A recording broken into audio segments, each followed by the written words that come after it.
এখন আমরা গুরুত্বপূর্ণ আলোচনায় ঢুকবো, খুব মন দিয়ে শুনবেন। এক, গীবতের পরিচয়।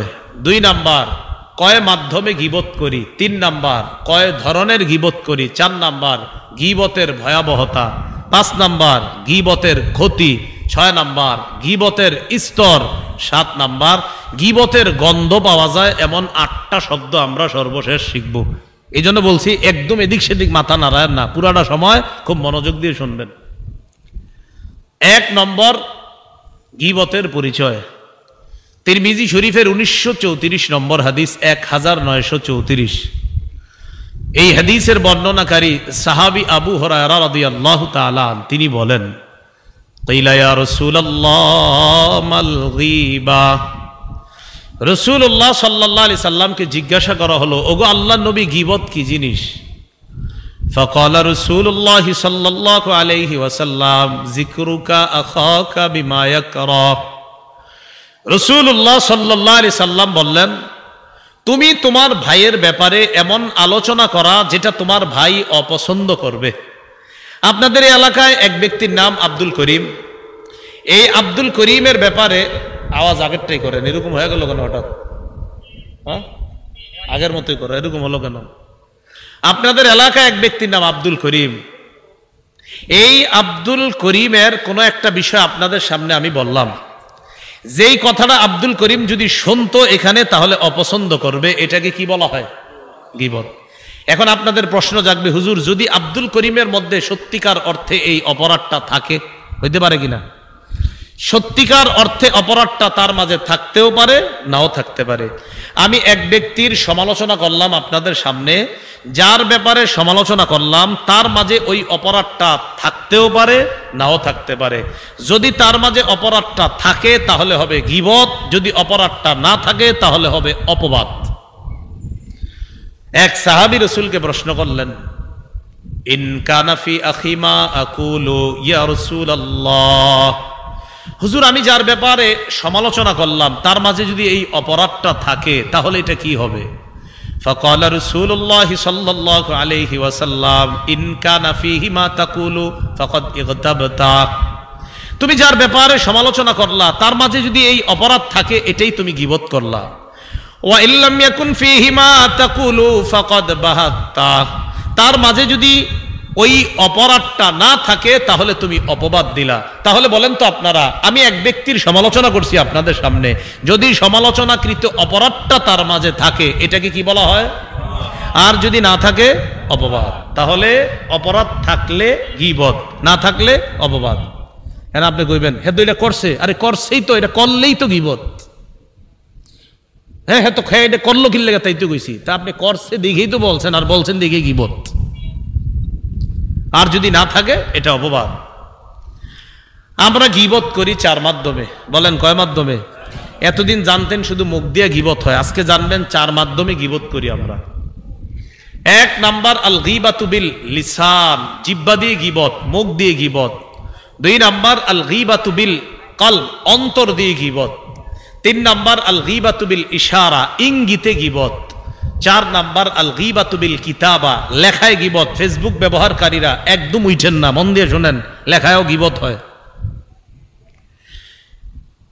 আমি আবার বলছি, এরপর আবার আপনারা বলবেন।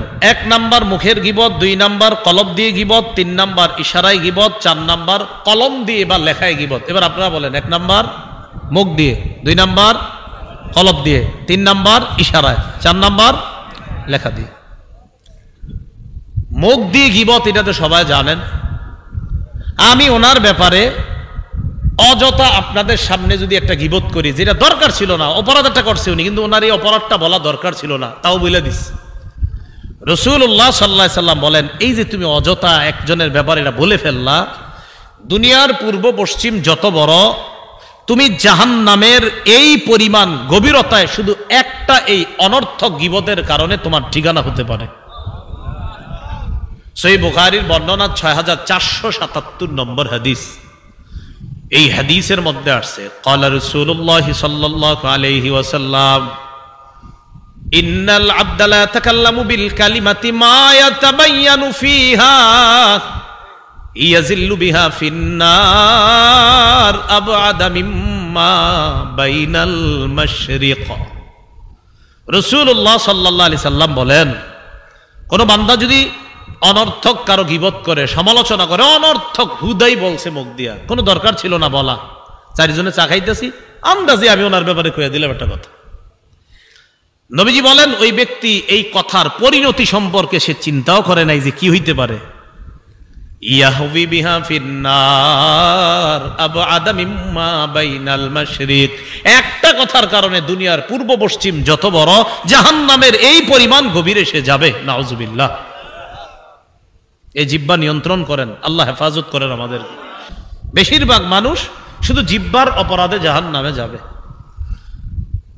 সহিহ বুখারী 6478 নম্বর হাদিসের বর্ণনা, قال رسول الله صلى الله عليه وسلم إن العبد لا يتكلم بالكلمة من سخط الله لا يلقي لها بالا يهوي بها في جهنم।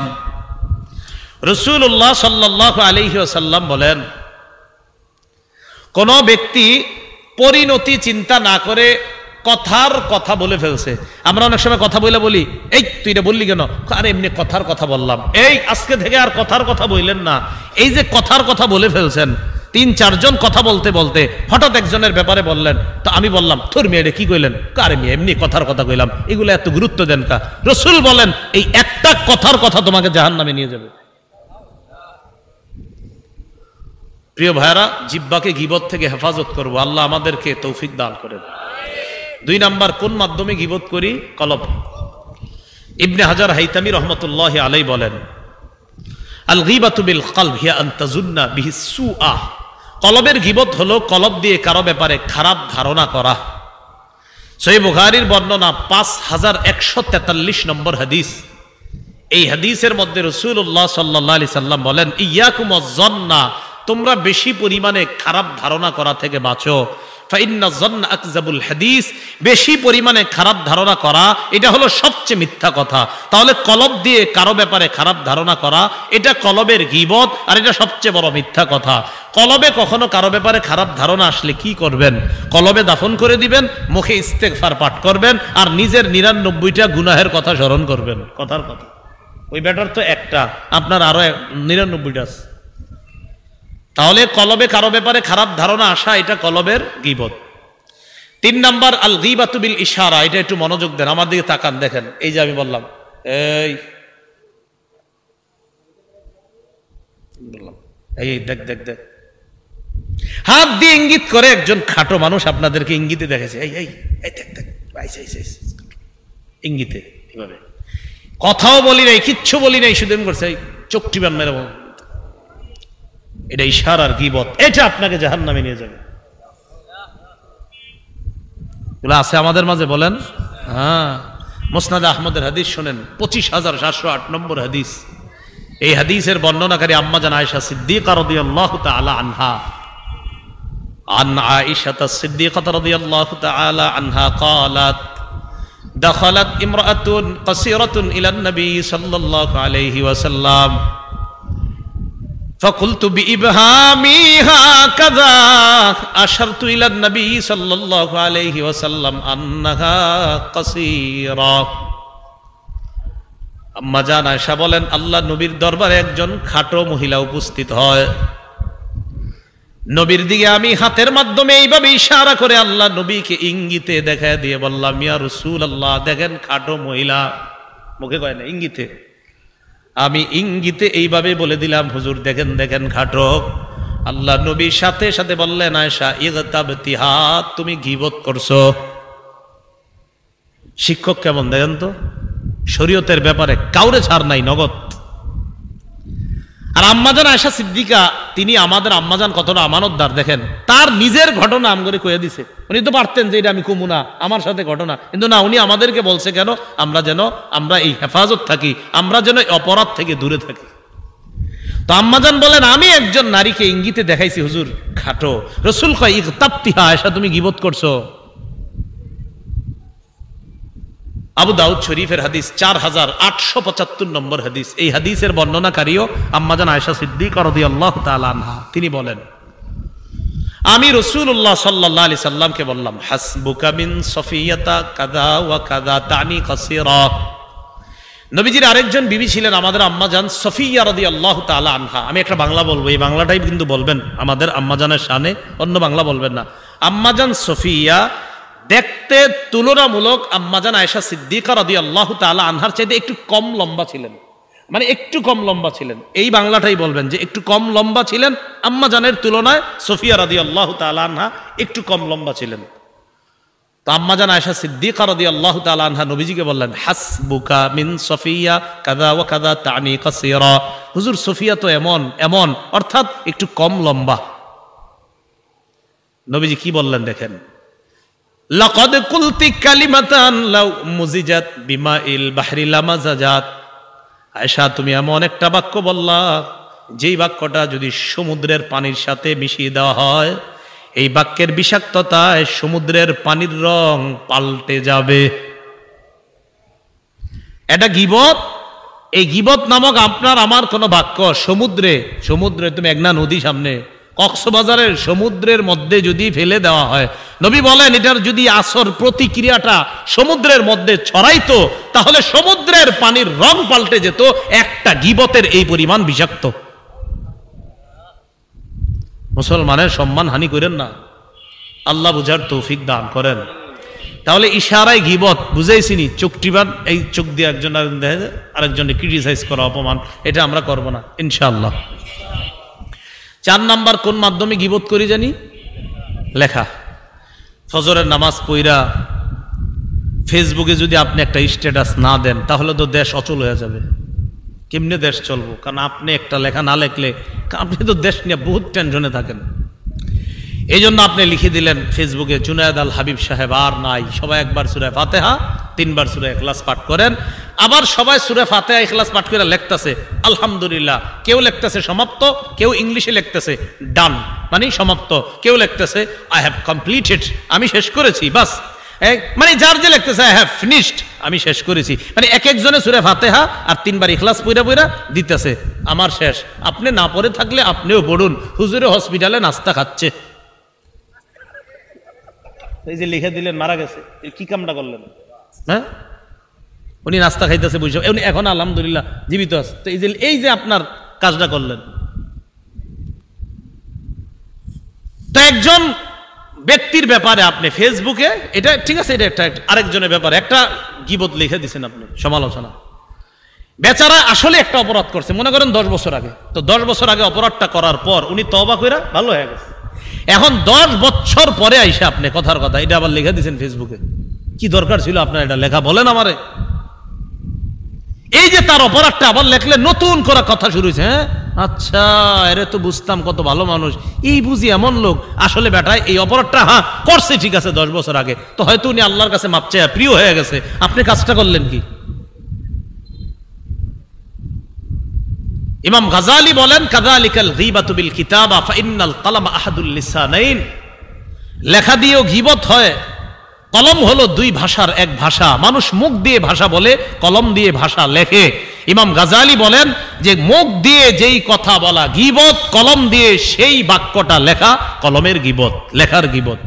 মনে থাকবে নি? বলেন আমার সাথে, বলেন বলেন, মুখ দিয়ে যেটা বলা গীবত, বলেন সেটা লেখাও গীবত। মনে থাকবে তো ইনশাআল্লাহ? তাহলে মুখ দিয়ে গীবত করব না, কলম দিয়ে গীবত করব না, ইশারায় চোখে কাউরে গীবত করব না, লেখার মাধ্যমে গীবত করব না ইনশাআল্লাহ। 5 ধরনের গীবত করি আমরা সাধারণত। বলেন কয় ধরনের? 1 নম্বর শারীরিক গীবত। এক ব্যক্তি দেখতে খাটো, এক চোখ অন্ধ। খাটো মানুষকে খাটো বললে কষ্ট পায়, আসলে খাটো উনি, কিন্তু খাটো বললে উনি কষ্ট পায়। তো ওনারে কেন বলবেন আপনি এটা?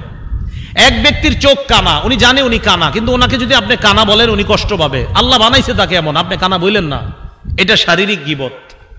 2 নাম্বার চারিত্রিক গীবত। চারিত্রিক গীবত কি? ওই যে বললাম, এক ব্যক্তি মনে করেন ভালো হয়ে গেছে, তো তার একটা মেয়ের সাথে বিয়ের কথা চলতেছে। কি আপনার মেয়ের বিয়ে ঠিক হয়েছে? কার সাথে শুনলাম?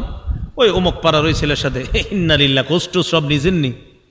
কয় না, নিছি তো পুরাপুরি। ছেলে তো ভালো মাশাআল্লাহ, তাবলিগে গেছে, চিল্লা লাগাইছে। আইসা মাশাআল্লাহ ছেলে ইদানিং দাড়ি রাখছে, নামাজ পড়ে। কই ঠিকই তো, আর কিছু জানেন না?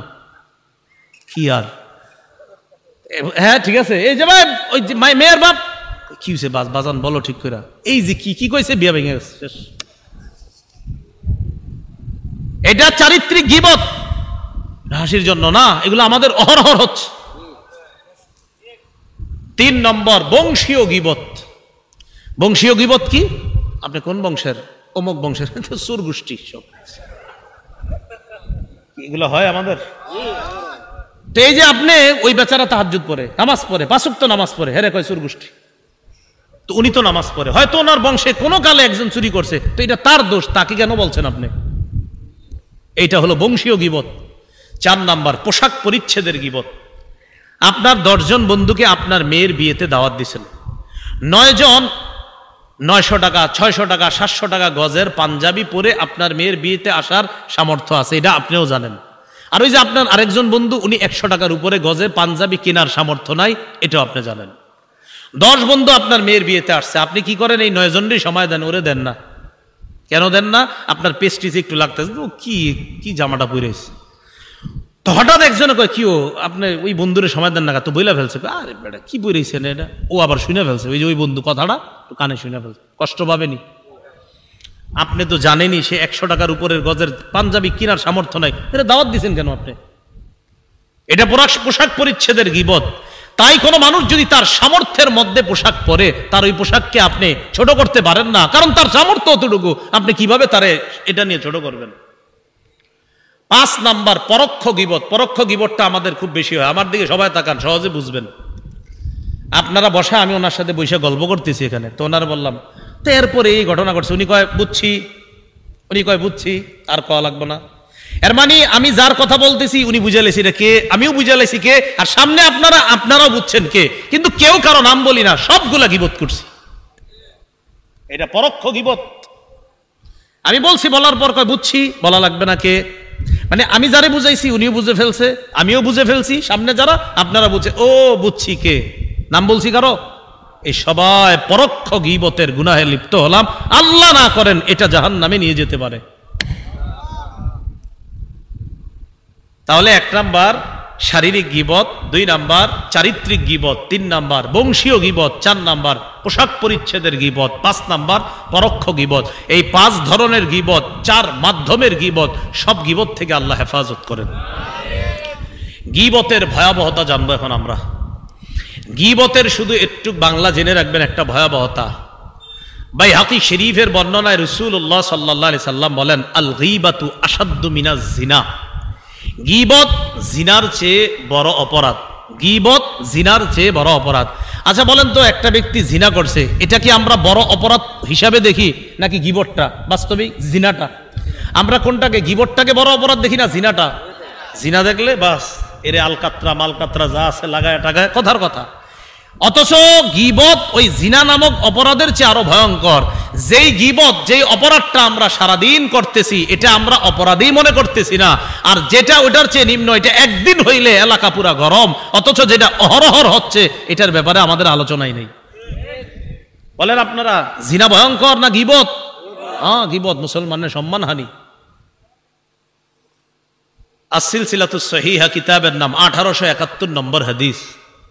قال رسول الله صلى الله عليه وسلم الربا 72 بابا أدناها إتيان الرجل أمة وأربى الربا استطالة الرجل في عرض المسلم بغير حق। রাসূলুল্লাহ সাল্লাল্লাহু আলাইহি সাল্লাম বলেন, সুদের 72টা শাখা। বলেন কয়টা? 72টা শাখা। আদনাহা ইতিয়ানুর রাজুলি উম্মাহ, সবচাইতে নিম্ন শাখা হলো আপন মায়ের সাথে জিনা করা। ও আরবার রিবা ইস্তিতালাতুর রাজুলি ফি ইরজিল মুসলিমি বিগাইরি হক, সুদের সবচাইতে বড় শাখা হলো কোন মুসলমানের অন্যায়ভাবে সম্মানহানি করা। সম্মানহানি, কোন মুসলমানের গীবত করাকে রাসূল কয় এটা বড় সুদ। সুদ হালাল না হারাম? রাসূল কয় সুদ হারাম, যে এই সুদের মধ্যে সবচেয়ে বড় সুদ কোন মুসলমানের গীবত করলা, পরনিন্দা করলা, এটা বড় সুদ। আল্লাহ হেফাজত করেন। এবার আমরা জানবো গীবতের পরিণাম, ক্ষতি। গীবতের 3টা ক্ষতি জানবো। বলেন কয়টা? এক নাম্বার ইহকালীন ক্ষতি, 2 নাম্বার পরকালীন ক্ষতি, 3 নাম্বার উভয় ক্ষতি। উভয় ক্ষতি মানে দুনিয়া আখিরাত মিলা। ইহকালীন ক্ষতি কি? ইহকালীন ক্ষতি আপনি যদি কারো গীবত করেন আর যদি তার থেকে মাপ না চান, মনে রাখেন মরণের আগে আল্লাহ আপনার ঘরে হলেও আপনাকে অপমান করে ছাড়বেন। মানে ঠিক কি? ঠিক কইলেও ঠিক, না কইলেও ঠিক, কারণ আমি তো এখন হাদিস কম, এটা আমার মুখের কথা না তো। আবু দাউদ শরীফের 4880 নম্বর হাদিসের বর্ণনা, 4880, 4880। এই হাদিসের বর্ণনাকারী আবু বারজা রাদিয়াল্লাহু তাআলা তিনি বলেন, ক্বালা রাসূলুল্লাহ সাল্লাল্লাহু আলাইহি ওয়াসাল্লাম, ইয়া মাশারা মান আমানা বিলিসানিহি ওয়া লাম ইয়াদখুলিল ঈমানু কলবা লা তাগতাবুল মুসলিমিন। রাসূলুল্লাহ সাল্লাল্লাহু আলাইহি সাল্লাম বলেন, হে ওই সমস্ত ব্যক্তিবর্গ যারা শুধু মুখে ঈমান এনেছো, অন্তরে যাদের এখনো ঈমান ঢুকে নাই, তোমরা মুসলমানদের গীবত করবা না। এই হাদিস দ্বারা বোঝা যায় কেউ যদি মুখে বলে আমি ঈমানদার, আবার ওই মুখেই যদি কারো গীবত করে, রাসূল বলছেন তুমি মুখেই ঈমানদার, কলবে তোমার এখনো ঈমান ঢুকে নাই। কারণ এক মুখে তুমি ঈমানের দাবি করা, ওই মুখে আবার গীবত করা। রাসূল বলেন যদি তুমি মুখে বলো আমি ঈমানদার, আবার ওই মুখেই যদি তুমি গীবত করো, তো বুঝতে হবে তুমি মুখে মুখে ঈমানদার, তোমার কলবে এখনো ঈমান ঢুকে নাই। কি বুঝলাম? এখনো শেষ করি নাই। কি বুঝলাম? মুখে এবং কলবে যার ঈমান থাকবে সে কখনো মুসলমানের গীবত করবে না। লা তাগতাবুল মুসলিমিনা, মুসলমানদের গীবত করবা না। ওয়ালা তাত্তাবিউ আওরাতিহিম, মুসলমানদের দোষ তালাশ করবা না। ফাইন্নাহু মান ইয়াত্তাবি আওরাতিহিম ইয়াত্তাবিউল্লাহু আওরাতাহ, কোন ব্যক্তি যদি অপর মুসলমানের দোষ তালাশ করে, আল্লাহ তার দোষ তালাশ করে। কে বলেন না? কে? আমি ওনার দোষ তালাশ করি, আল্লাহ আমারটা তালাশ করে। আমি ওনারটা পাইতেও পারি, নাও পাইতে পারি, রব তো আমারটা পেয়েই যাবে। না বুঝেন নাই মনে হয়? আমি ওনারটা তালাশ করি দোষ, আল্লাহ আমারটা দোষ তালাশ করে। আমি ওনারটা পাবো অথবা না পাবো সন্দেহ আছে, আল্লাহ তো আমারটা নিশ্চিত পাবে। রাসূলুল্লাহ সাল্লাল্লাহু আলাইহি সাল্লাম বলেন, কোন মুসলমান যখন আরেকজনের দোষ তালাশ করে, পরনিন্দা করে, আল্লাহ ওটার দোষ তালাশ করে। রাসূল বলেন ওমাইয়াত্তাবিল্লাহু আওরা, আল্লাহ যদি কারো দোষ তালাশ করে, ইয়াফযাহু ফি বাইতিহি, আল্লাহ তারে ঘরে হলেও অপমান করে ছাড়বে, তার ঘরে অপমান করে ছাড়বে। এটা ইহকালীন ক্ষতি। পরকালীন ক্ষতি কি? পরকালীন ক্ষতি হলো তামার নখ। তামার নখ দিয়ে গীবতকারী তার চেহারা আর বুক খামচাইতে থাকবে কিয়ামত পর্যন্ত। কিয়ামত কিন্তু মানে কিয়ামতের মাঠে তো বিচার রয়ে গেছে, এই কিয়ামতের বিচারের আগে গীবতকারী মরণের পরে তামার নখ হবে তার, এই নখ দিয়ে তার চেহারা আর বুককে খামচাইতে থাকবে। আবু দাউদ 4878 নম্বর হাদিসের বর্ণনা, রাসূলুল্লাহ সাল্লাল্লাহু আলাইহি সাল্লামের সাহাবী আনাস থেকে বর্ণনা, নবীজি বলেন, লাম্মা উরিজা বি মারারতু বিকওমিন লাহুম আসফারুম মিন নুহাস। মেরাজে আমি রওনা করলাম, আমি একদল মানুষের পাশ দিয়ে অতিক্রম করলাম। আমি তাকিয়ে দেখলাম লাহুম আসফারুম মিন নুহাস, তাদের নখগুলা তামার নখ। ইয়াখমিশুনা উজুহাহুম ওয়া সুদুরহুম, এই নখ দিয়া তারা তাদের চেহারা আর তাদের বুকগুলা এইভাবে খামচাইতেছে, তারা এইভাবে খামচাইতেছে। ফাকুলতু মান হাউলা ইয়া জিবরিল, আমি প্রশ্ন করলাম জিবরিল এরা কারা?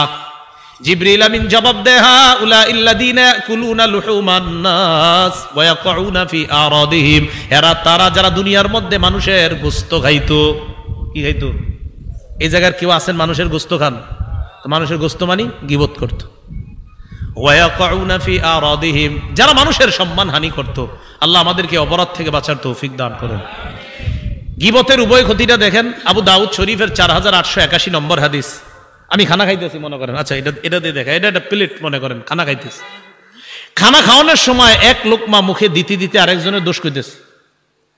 রাসূলুল্লাহ সাল্লাল্লাহু আলাইহি সাল্লাম বলেন, মান আকালা বিরাজুলিন মুসলিমিন আকলাতান, কোন মুসলমান যদি অন্য কোন মুসলমানের দোষ বলতে বলতে এক লোকমা খাবার মুখে নেয়, খাবারটা নিতেছে, আচ্ছা ওই মুখে আরে তোর বেড়া ফালতু, এই সে বলতে বলতে ফাইন্নাল্লাহা ইউতইমুহু মিসলাহা ফি জাহান্নাম, এই পরিমাণ আগুনের দোলা আল্লাহ তার মুখে ঢুকায় দিবে জাহান্নামে। এরপরে মনে করেন আপনি সেলোয়ার পড়তেছেন, জামা পড়তেছেন, জামা পড়তে পড়তে আরেকজনের দোষ কইতেছেন, জামা পড়তেছেন, বিবি কয় কি অবস্থা, মনে করে আরে তোর আর কইও না, বিবিরে কইতেছেন আর জামাটা পড়তেছেন। রাসূলুল্লাহ সাল্লাল্লাহু আলাইহি সাল্লাম বলেন, ওয়ামান কুসিয়া বিরাজুলিন সাওবান বিরাজুলিন সাওবা, কোন ব্যক্তি যদি জামা পড়তে পড়তে কারো দোষ বলে, ওয়ামান কুসিয়া বিরাজুলিন সাওবা, জামা পড়তে পড়তে যদি দোষ বলে, ফাইন্নাল্লাহ ইয়াকসুহু মিসলাহু ফি জাহান্নাম, আল্লাহ এই জাতীয় আগুনের জামা তাকে জাহান্নামে পরায়া দিবে। ওয়ামান কামা বিরিয়াইন ওয়া সুমআতিন, ওয়ামান কামা বিরাজুলিন রিয়াআন ওয়া সুমআতান বা মাকামা রিয়াইন ওয়া সুমআ, কোন ব্যক্তি যদি অপরের দোষ বইলা মানুষের সামনে বড় হইতে চায়, কোন ব্যক্তি অপরকে খাটো করে মানুষের সামনে বড় হইতে চায়, আপনারাও খুশি, জি হুজুর আরো কোন ইচ্ছা মতো এটারে, তো আপনাদের সামনে আমি খুব বাহবা পাইতেছি। আল্লাহ রসুল বলেন, ফাইন্নাল্লাহা ইয়াকুমু বিহি মাকামা রিয়াইন ওয়া সুমআতিন ইয়াউমাল কিয়ামাহ, কিয়ামতের ময়দানে ওই ব্যক্তিকে লক্ষ কোটি মানুষের সামনে দেখায়া আল্লাহ তাকে জাহান্নামে নিক্ষেপ করবে। কেন? তুমি না দুনিয়াতে মানুষের সামনে বড় হইতে চাইছো, এখন ঠিক আছে হযরত আপনাকে আখেরাতেও মানুষের চোখের সামনেই আমি জাহান্নাম দিচ্ছি, জান। কি দোষ চর্চা করবেন? কারো গীবত করব? আমরা অনেক নামাজিরা এগুলো গুরুত্বই দিই না, মানে নামাজ পড়তে গেছে না মসজিদে 5 মিনিট বাকি, বসে বসে গীবত করে, কারে বুঝাইবেন? 10 মিনিট বাকি, দুজনে বসে বসে কি অবস্থা, মেয়ের বিয়ে ঠিক হয়েছে নি, কার সাথে কি শুনলাম, এর বলে বাম চোখে সমস্যা আছে, শুরু হয়ে গেছে।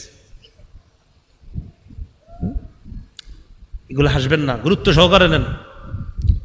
আমরা ভালো ভালো পরিবেশগুলোকে আজকে গীবত দিয়ে নষ্ট করে ফেলছি। ভালো একটা মজলিস শুরু হয়, 5-7 জনে সুন্দর সুন্দর আলোচনা হইতেছে, আল্লাহর কথা হচ্ছে, রসুলের কথা হচ্ছে, বলতে বলতে হঠাৎ এক ব্যক্তির সমালোচনা শুরু হয়ে গেছে। আল্লাহ আমাদেরকে হেফাজত করেন, আল্লাহ আমাদেরকে হেফাজত করেন। এবার আমরা জানবো গীবতের স্তর। গীবতের 4টি স্তর। 1 নাম্বার কুফরি, 2 নাম্বার মুনাফিকি, 3 নাম্বার হারাম, 4 নাম্বার গুনাহ। যেই গীবত বলা হারাম, এই গীবতের বিধান হলো হারাম, এই গীবত শোনাও হারাম। 4 নাম্বার মুবাহ বা বৈধ। জালেমের জুলুম প্রমাণ করার জন্য বিচারকের সামনে জালেমের বিরুদ্ধে 2-4টা দোষ বলা জায়েজ আছে। 2-4টা দোষ বলা কি আছে? এবার একটা গুরুত্বপূর্ণ কথা শুনেন, কখনো কখনো কারো সমালোচনা করা ওয়াজিব। কি বলেন তো? আপনারা সিজদা দেন কাকে? খুব একদম দিল থেকে বলবেন কাকে? এক ব্যক্তি আপনাদের এলাকায় নতুন আসছে, ইমাম হইয়া আসার পরে উনি আপনাদেরকে আল্লাহ ছাড়াও অন্য জায়গায় সিজদা দেওয়া শিখায়, কথার কথা। তো এতদিন সিজদা শুধু আল্লাহরে দিতেন, নতুন করে উনি এমন ভাবে বুঝাইছে আর আপনারাও বুঝে ফেলছেন, হ্যাঁ আল্লাহ ছাড়াও অন্য জায়গায় সিজদা দেওয়ার বিধান আছে। আপনাদের এই এলাকার প্রায় 150-200 মানুষ তৈরি হয়ে গেছে যে এখন অন্য জায়গায়ও সিজদা দিতে চায়, আল্লাহ ছাড়াও বাসে বাসে বিভিন্ন জায়গায় গিয়া সিজদা দেওয়ার জন্য তৈরি। এখন এই এলাকার উলামায়ে কেরাম, মাদ্রাসার উলামায়ে কেরাম, ইমাম খতিবরা সবাই মিলে ওই ব্যক্তির সমালোচনা করা ওয়াজিব। ওই ব্যক্তির সমালোচনা করা কি? কেন? জাতির ইমানকে হেফাজত করার জন্য ওই ব্যক্তির সমালোচনা করা তখন ওয়াজিব। কি কথা বুঝে আসছে? আচ্ছা, গীবতের গন্ধ পাওয়া যায় এমন 8টি শব্দ শিখবো। আমি প্রথমে এক শ্বাসে বলতেছি, পরে ব্যাখ্যা দিচ্ছি। 1 নাম্বার গীবত, পরনিন্দা, এটার অর্থ। 2 নাম্বার ইফকুন, মিথ্যা রটনা করা। 3 নাম্বার বুহতানুন, মিথ্যা অপবাদ দেওয়া। 4 নাম্বার নামিমা, চুগলখুরি করা। 5 নাম্বার জুল ওয়াজহাইন, দ্বিমুখী নীতি অবলম্বন করা। 6 নাম্বার হুমাজা, ওয়াইলুল লিকুল্লি হুমাজা, এই হুমাজা সামনে সমালোচনা করা। 7 নাম্বার লুমাজা, পিছনে সমালোচনা করা। 8 নাম্বার শাতমুন, ব্যঙ্গ করা। ওই যে রসুলের ব্যঙ্গকারী কি বলা হয়? শাতিমে রসুল। 1 নাম্বার গীবত বা পরনিন্দা, এটা তো এতক্ষণ শুনলাম। 2 নাম্বার ইফকুন, মানে মিথ্যা রটনা করা। আল্লাহ কোরআনে বলেন হাজা ইফকুম মুবিন। আম্মাজান আয়েশার ব্যাপারে মুনাফিকরা যখন মিথ্যা রটনা করলো তখন আল্লাহ বলে দিলেন এটা স্পষ্ট মিথ্যা রটনা। 3 নাম্বার বুহতান, মানে মিথ্যা অপবাদ দেওয়া। আল্লাহ পবিত্র কোরআনে বলেন হাদা বুহতানুন আজিম। আম্মাজান আয়েশার ব্যাপারে যখন মিথ্যা রটনা করলো আল্লাহ বলে দিলেন এটা স্পষ্ট মিথ্যা অপবাদ। 4 নাম্বার নামিমা, নামিমা মানে চুগলখুরি করা। চুগলখুরি চিনেননি আপনারা? ওনারটা এর কাছে আর একটা ওনার কাছে বলে বেড়ানো, এটাকে কি বলা হয় বলেন? চুগলখুরি। আবু দাউদ শরীফের 4871 নম্বর হাদিসে রাসূল সাল্লাল্লাহু আলাইহি সাল্লাম বলেন, হযরত হুযায়ফা রাদিয়াল্লাহু তাআলা আনহুর বর্ণনা, রাসূলুল্লাহ সাল্লাল্লাহু আলাইহি সাল্লাম বলেন লা ইয়াদখুলুল জান্নাতা কাত্তাত, চুগলখোর জান্নাতে যাবে না। সহিহ বুখারীর বর্ণনা 6052 নম্বর হাদিস। আব্দুল্লাহ ইবনে আব্বাস রাদিয়াল্লাহু তাআলা আনহুমার বর্ণনা, মাররা নবী সাল্লাল্লাহু আলাইহি সাল্লাম আলা কবরাইন, রাসূলুল্লাহ সাল্লাল্লাহু আলাইহি সাল্লাম 2টি কবরের পাশ দিয়ে অতিক্রম করলেন। করার সময় নবীজি বললেন ইন্নাহুমা লা ইউআযযাবান, এই দুই কবরে শাস্তি দেওয়া হচ্ছে। এরপর বললেন ওয়ামা ইউআযযাবানে ফি কাবীরিন, এই দুই কবরে যাদের শাস্তি হচ্ছে বড় কোনো অপরাধে না। ও শোনেন, এটা রসুলকে আল্লাহ জানিয়ে দিয়েছেন, তাই রসুল বলতে পারছে। আবার বলছি, রসুল যে বলছে এই দুই কবরে আযাব হচ্ছে, এটা আল্লাহর পক্ষ থেকে নবী জানছে, জানার পরেই বলছে। মনে রাখবেন, নবী নিজের থেকে কিছু বলে না, আল্লাহ না বলাইলে। আল্লাহ যা বলে সেটাই নবী বলে। কি কথা বুঝে আসছে? হ্যাঁ। এবার রাসূলুল্লাহ সাল্লাল্লাহু আলাইহি ওয়াসাল্লাম বললেন আম্মা আহাদুহুমা ফাকানা লা ইস্তাতিরু মিন বাউলিহি। যুবক ভাইরা শোনেন, যারা আপনারা প্রস্রাব করে শুধু পানি নেন, ঢিলা টিস্যু নেন না, দাঁড়ায় কোনো মতে সাইরা দৌড় দেন। রাসূলুল্লাহ সাল্লাল্লাহু আলাইহি সাল্লাম বলেন আম্মা আহাদুহুমা ফাকানা লা ইস্তাতিরু মিন বাউলি, এক কবরে শাস্তি দেওয়া হচ্ছে প্রস্রাব থেকে সতর্ক না থাকার কারণে। সে প্রস্রাবের ব্যাপারে সতর্কতা অবলম্বন করতো না। এখন ফতুয়া জিগায়, হুজুর পানি নিলে শুধু চলবে না?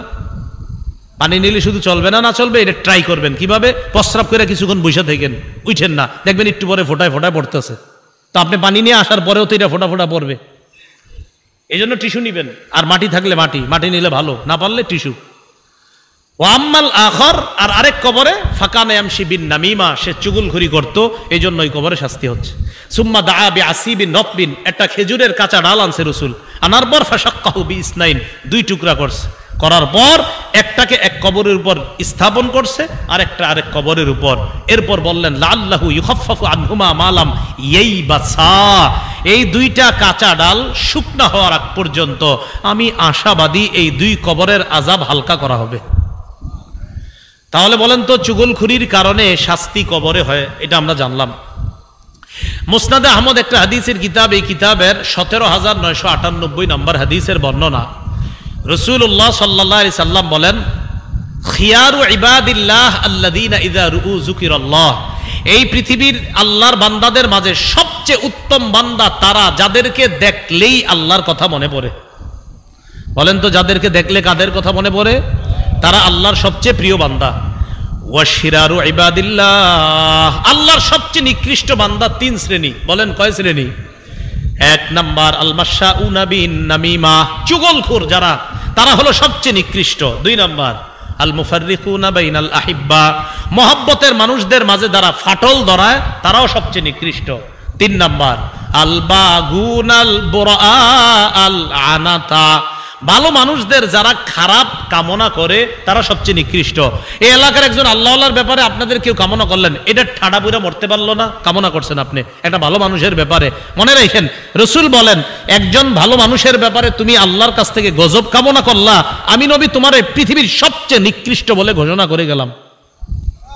তাহলে ভালো মানুষের ব্যাপারে যদি খারাপ ধারণা আপনার করেন, যে খারাপ কামনা করেন, আল বাগুনাল বুরা আল আনাতা, ভালো একটা মানুষ, তার ব্যাপারে আপনি খারাপ চাইতেছেন, যে এটা এই টাইফয়েড হয়ে মরতে পারে না, কথার কথা, মানে আপনি চাইতেছেন যে খারাপ অবস্থায় থাক। রাসূল বলেন ভালো মানুষদের যারা খারাপ কামনা করে এরা সবচেয়ে নিকৃষ্ট। তাহলে পৃথিবীর সবচেয়ে নিকৃষ্ট বান্দা কয় শ্রেণী? তিন শ্রেণী। এক নাম্বার চুগলখোর, দুই নাম্বার ভালোবাসার মানুষদের, মহব্বতের মানুষদের মাঝে যারা ফাটল ধরায়, তিন নাম্বার যারা ভালো মানুষদের অকল্যাণ কামনা করে, তারা হলো সবচেয়ে নিকৃষ্ট। আল্লাহ আমাদেরকে চুগলখুরি নামক অপরাধ থেকে বাঁচার তৌফিক দান করেন। মনে আসেনি 8টা শব্দ? এই 4 নাম্বার চুগলখুরি। 5 নাম্বার জুল ওয়াজহাইন, জুল ওয়াজহান মাইনি যার দুই চেহারা, দ্বিমুখী নীতি অবলম্বন করে। আবু দাউদ শরীফের 4872 নম্বর হাদিস, আবু হুরায়রা রাদিয়াল্লাহু তাআলা আনহুর বর্ণনা। ক্বালা রাসূলুল্লাহ সাল্লাল্লাহু আলাইহি ওয়াসাল্লাম মিন শাররিন নাস জুল ওয়াজহাইন আল্লাযী ইয়াতি হাউলাই বিওয়াজহিন ওয়া হাউলাই বিওয়াজহিন। রাসূলুল্লাহ সাল্লাল্লাহু আলাইহি সাল্লাম বলেন পৃথিবীতে সবচেয়ে নিকৃষ্ট মানুষ হলো যে ব্যক্তি দ্বিমুখী নীতি অবলম্বন করে, যে একবার এদের কাছে এক চেহারা নিয়ে যায়, আবার তাদের কাছে আরেক চেহারা নিয়ে যায়, এরা সবচেয়ে নিকৃষ্ট মানুষ।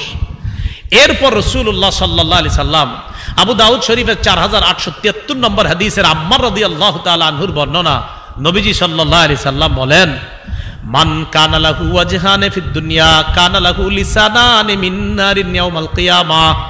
দুনিয়াতে যে দ্বিমুখী নীতি অবলম্বন করে, কিয়ামতের ময়দানে তার আগুনের দুটি জিহ্বা হবে। কিসের জিহ্বা? আগুনের। একটু কল্পনা করেন যে আমি হইলাম দুনিয়াতে দুমুখা সাপের মতো, আমার আগুনের দুইটা জিহ্বা যদি কিয়ামতের মাঠে হয়, কেমন দেখা যাবে? কি ভালো দেখা যাবে? না। আল্লাহ আমাদেরকে হেফাজত করেন। 6 নাম্বার হুমাজা। হুমাজা কাকে বলে? আল্লাযী ইয়াগতাব ওয়া ইয়াতআনু ফি ওয়াজহির রাজুল, কাউকে সামনাসামনি অপমান করা, এটাকে বলা হয় হুমাজা। সামনে সমালোচনা করা, দোষ বলে বেড়ানো, এটাকে বলা হয় হুমাজা। 7 নাম্বার লুমাজা, আল্লাযী ইয়াগতাবু মিন খালফিহি ইযা গাবা, কোন ব্যক্তি অনুপস্থিত থাকলে যখন তার গীবত সমালোচনা করা হয়, এটাকে বলা হয় লুমাজা। 8 নাম্বার শাতমুন, মানে ব্যঙ্গ করা। আল্লাহ আমাদের সকলকে এই জাতীয় গুনাহের শব্দগুলা যে জানলাম, এগুলো আমাদের দিল থেকে বের করে আমরা যেন দিলকে সাফ করে কবরে যাইতে পারি, আল্লাহ তৌফিক দান করেন। এখন আপনাদের কাছে আমার কথা, গীবত মুক্ত হয়ে কবরে যাইতে চাই কারা কারা? এটা একটা নিয়ম আছে। নিয়ম কি? খুব মন দিয়ে শোনেন, এটা গুরুত্বপূর্ণ কথা। যার গীবত করেছেন তিনি যদি জানে যে আপনি তার গীবত করছেন, যার গীবত করেছেন তিনি যদি জেনে থাকে আপনি তার গীবত করেছেন, তাহলে আপনি তার কাছ থেকে ক্ষমা চেয়ে নেবেন। যার গীবত করেছেন তিনি যদি জেনে থাকে আপনি তার গীবত করেছেন, তার থেকে ক্ষমা চেয়ে নেবেন। তিনি যদি না জেনে থাকে তাহলে তার কাছে ক্ষমা চাওয়ার দরকার নাই, আল্লাহর কাছে ক্ষমা চেয়ে নেবেন। অপবাদ যদি দেন, মনে আসেনি অপবাদ আর গীবতের পার্থক্য? অপরাধ থাকলে গীবত, আর না থাকলে অপবাদ। অপবাদ যার বিরুদ্ধে দিছেন সেখান থেকে ক্ষমা পাওয়ার 3 উপায়। 1, যার নামে অপবাদ দিছেন তারে গিয়ে বলবেন, ভাইজান আমি মিথ্যা কথা কইছি। 2 নাম্বার, তাকে বলবেন আমারে ক্ষমা করে দেন। 3 নাম্বার, আল্লাহকে বলবেন, আল্লাহ আমি তো তার কাছে স্বীকারও করছি, ক্ষমাও চাইছি, এবার আপনি আমারে মাফ করে দেন, আল্লাহ মাফ করে দিবেন ইনশাআল্লাহ। তাহলে গীবত যিনি জেনে ফেলেছেন তার কাছে ক্ষমা চাওয়া, আর অপবাদ থেকে মুক্তির 3টা উপায়। অপবাদ যার নামে দিয়েছেন তার কাছে গিয়ে বলা, আমি অপবাদ দিছি আপনার নামে। 2, মাপ চাওয়া। 3, আল্লাহর কাছে ক্ষমা চাওয়া। আল্লাহ পাক রব্বুল আলামিন আমাদের সকলকে পরনিন্দা, মুখের গীবত, অন্তরের গীবত, ইশারার গীবত, লেখার গীবত, শারীরিক গীবত, চারিত্রিক গীবত, বংশীয় গীবত, পোশাক পরিচ্ছেদের গীবত, পরোক্ষ গীবত, সব ধরনের গীবত থেকে বাঁচার তৌফিক দান করেন। আজকের এই আলোচনাটা আপনার বিবি, সন্তান, কন্যা যারা আছে, যতটুক মনে থাকে অতটুকু তাদেরকেও বলে দিবেন। কখনো যদি বিবি গীবত করে মুখের উপরে বলে দিবেন গীবত করবা না, থামো। মেয়ে যদি গীবত করে সাথে সাথে বলবেন গীবত করবা না, থামো। এই ভাষায় গীবত করা নিষেধ লিখে দিবেন। কি ঠিক আছে না ইনশাআল্লাহ? আল্লাহ আমাদের সকলকে যে কথাগুলো বললাম শুনলাম এর উপর আমরা সকলে যেন আমল করতে পারি, আল্লাহ তৌফিক দান করেন। সুবহানাল্লাহি ওয়া বিহামদিহি, সুবহানাকাল্লাহুম্মা ওয়া বিহামদিকা আশহাদু আল্লা ইলাহা ইল্লা আনতা আস্তাগফিরুকা ওয়া আতুবু ইলাইক। আলহামদুলিল্লাহ।